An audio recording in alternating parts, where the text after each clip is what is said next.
ನಮಸ್ಕಾರ. ಸೆಪ್ಟೆಂಬರ್ 15ರಂದು ಅಂತಾರಾಷ್ಟ್ರೀಯ ಪ್ರಜಾಪ್ರಭುತ್ವದ ದಿನದ ಆಚರಣೆ.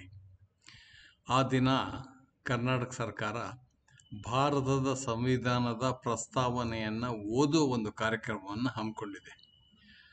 ಈಗಾಗಲೇ ಸುಮಾರು 1 ಕೋಟಿಗೂ ಹೆಚ್ಚಿನ ಜನ ನೋಂದಾಯಿಸಿಕೊಂಡಿದ್ದಾರೆ ಆ ಓದುವ ಕ್ರಿಯೆಯಲ್ಲಿ ಭಾಗವಹಿಸೋದಕ್ಕೆ. ಇದೊಂದು ಶ್ಲಾಘನೀಯವಾದಂಥ ಪ್ರಯತ್ನ.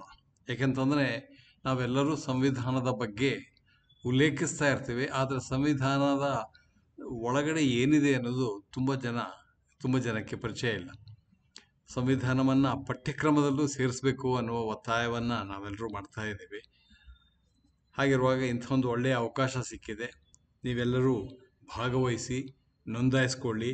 ಆ ದಿನ ಸಂವಿಧಾನವನ್ನು ಓದುವ ಒಂದು ಕ್ರಿಯೆಗೆ ನೀವು ಸಹಭಾಗಿಯಾಗಿ. ಇಂಥ ಒಂದು ಒಳ್ಳೆಯ ಕಾರ್ಯಕ್ರಮವನ್ನು ಹಮ್ಮಿಕೊಂಡಂಥ ಕರ್ನಾಟಕ ಸರ್ಕಾರ, ಆದ ಮುಖ್ಯಮಂತ್ರಿಗಳು, ಉಪಮುಖ್ಯಮಂತ್ರಿಗಳು ಹಾಗೂ ಸಚಿವರುಗಳು ಅವರಿಗೆ ನಾನು ಈ ಸಂದರ್ಭದಲ್ಲಿ ಅಭಿನಂದಿಸ್ತೇನೆ.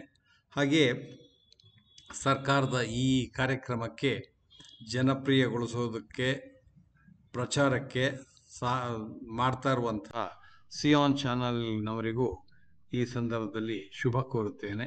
ನಮಸ್ಕಾರ.